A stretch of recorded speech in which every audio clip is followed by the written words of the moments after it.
இந்தியர்களாக நமக்கு பல பேருக்கு தெரியவே தெரியாது. நம்ம ஊர் மெயின் ஸ்ட்ரீம் மீடியாவோட லட்சணம் அப்படி. குண்டூசியிலிருந்து ஹெலிகாப்டர் வரைக்கும் சீனா மேனுஃபேக்சர் பண்ணாத பொருளே கிடையாது. சீனாவில் தயாரித்த பொருளாக அது தரம் இல்லாமல் தான் இருக்கும். ஹை குவாலிட்டியில் தயார் பண்ணுற பொருளும் இருக்குது. உதாரணத்துக்கு எடுத்துக்கிட்டிங்கனாக்கா ஐஃபோன். சீனாவில் சீப் லேபர்ஸ் ப்ரோ, உண்மை இருக்கான்னு கேட்குறத விடவும் இது எவ்வளோ பேத்தலான ஒரு அபத்தமான ஒரு வாதம் அப்படின்னு தான் நம்ம யோசிக்கணும்.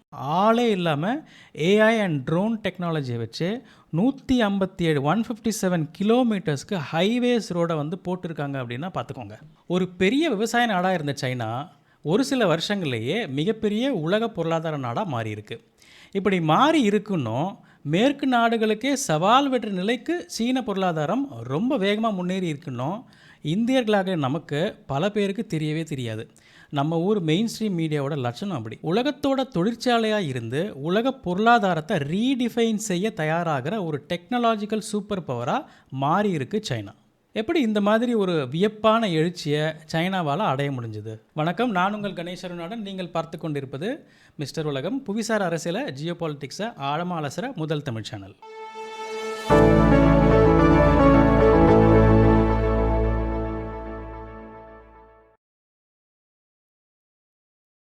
உலகத்துக்கே ஒரு உற்பத்தி மையம், அதாவது ஒரு மேனுஃபேக்சரிங் ஹப்பாக மாறி அதை எப்படியெல்லாம் சீனா தன்னுடைய முன்னேற்றத்துக்கு யூஸ் பண்ணிக்கிட்டாங்கன்னு விளக்கமாக இந்த வீடியோ சீரீஸில் பல எபிசோடுகளாக பார்ப்போம். குண்டூசியிலிருந்து ஹெலிகாப்டர் வரைக்கும் சீனா மேனுஃபேக்சர் பண்ணாத பொருளே கிடையாது. அங்கே இருந்து எது வேணாலும் யார் வேணாலும் இம்போர்ட் பண்ணிக்கலாம் அப்படின்றது தான் யதார்த்தமான உண்மை.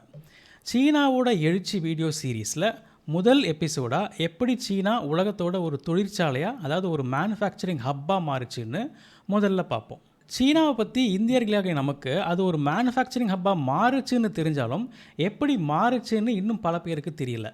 இந்த விஷயத்தை பொறுத்த வரைக்கும் நம்ம இந்தியர்களுக்கு தப்பான சில பார்வை இருக்குது. எப்படின்னா, சீனாவில் தயாரித்த பொருளாக அது தரம் இல்லாமல் தான் இருக்கும் அப்படின்னு பட்டுன்னு சொல்லுவோம். அது எவ்வளோ பெரிய அபத்தம்னு சீனாவுக்கு போயிட்டு வந்த எல்லா இந்தியர்களுக்குமே தெரியும். சீனாவில் மட்டமான தரத்தில் மேனுஃபேக்சர் பண்ணக்கூடிய பொருளும் இருக்குது. உதாரணம், மட்டமான பிளாஸ்டிக் பொம்மைகள், மட்டமான ஒரு பிளாஸ்டிக் பொருட்கள், இதெல்லாம் தான் நம்ம பார்த்து அது மட்டம் அப்படின்னு சொல்லுவோம் நம்ம. இப்படி ஹை குவாலிட்டியில் தயார் பண்ணுற பொருளும் இருக்குது. உதாரணத்துக்கு எடுத்துக்கிட்டிங்கனாக்கா ஐஃபோனை வந்துட்டு வேறு எங்கேயுமே மேனுஃபேக்சர் பண்ண முடியல அப்படின்னு சொல்லிட்டு ஆப்பிளே இந்தியாவிலேருந்து மறுபடியும் வந்து சீனாவுக்கு போன வரலாறு நம்ம இப்போ தான் வந்து பார்த்தோம். அதாவது நீங்கள் மட்டமான பொருளை கேட்டால் மட்டமான பொருளை சீனாக்காரன் தயாரித்து கொடுப்பான். ஏன்னா நாம் தான் விலை குறைவான பொருளை அவங்ககிட்ட இறக்குமதி பண்ணிக்கிறோம். நாம் குவாலிட்டியாக கேட்டால் அதையும் சீனர்கள் மேனுஃபேக்சர் பண்ணி கொடுப்பாங்க அப்படின்றது தான் உண்மை. சரி, விஷயத்துக்கு வருவோம். உலகத்துக்கே ஒரு தொழிற்சாலையாக, ஒரு மேனுஃபேக்சரிங் ஹப்பாக சீனா எப்படி மாறுச்சுன்னு இதிலிருந்தே ஆரம்பிப்போம்.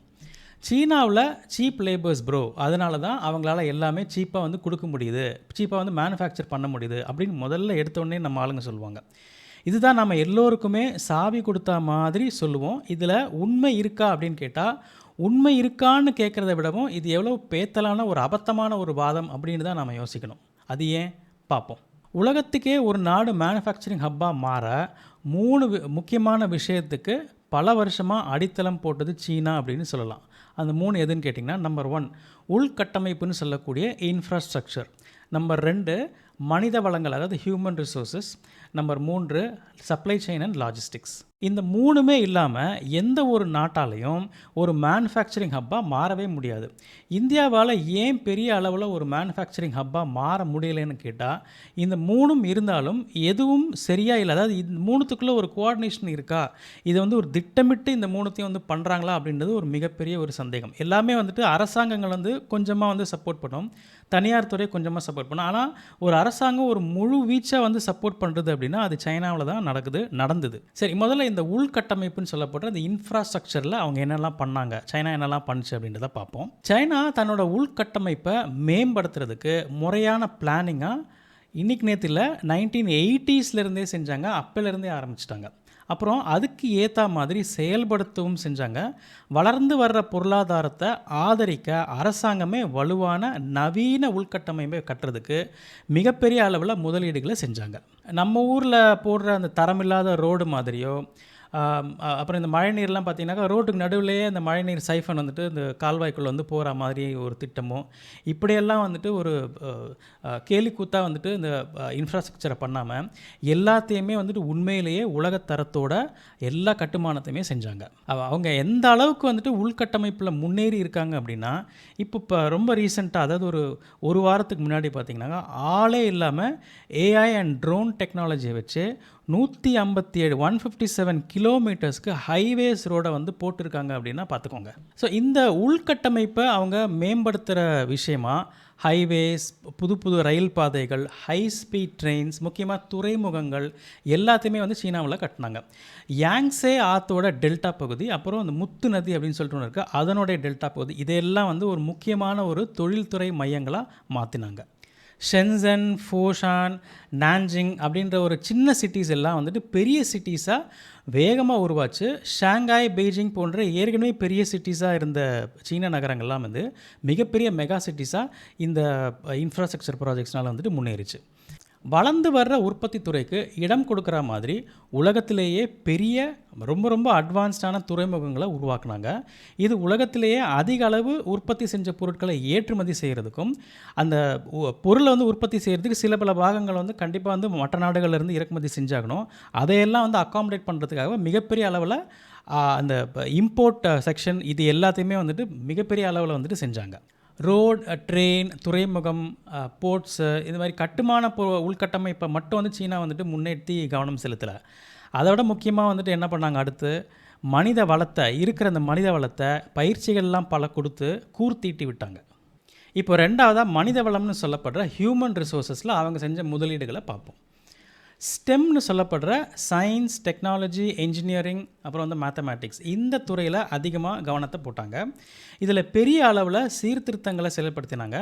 அவங்களோட இலக்கு ரொம்ப தெளிவாக இருந்துச்சு, திறமையான பணியாளர்களை உருவாக்குங்கள். இதுதான் வந்து அவங்க இலக்காக வந்துட்டு எல்லா இண்டஸ்ட்ரீஸ்க்கும் வந்து கொடுத்தாங்க.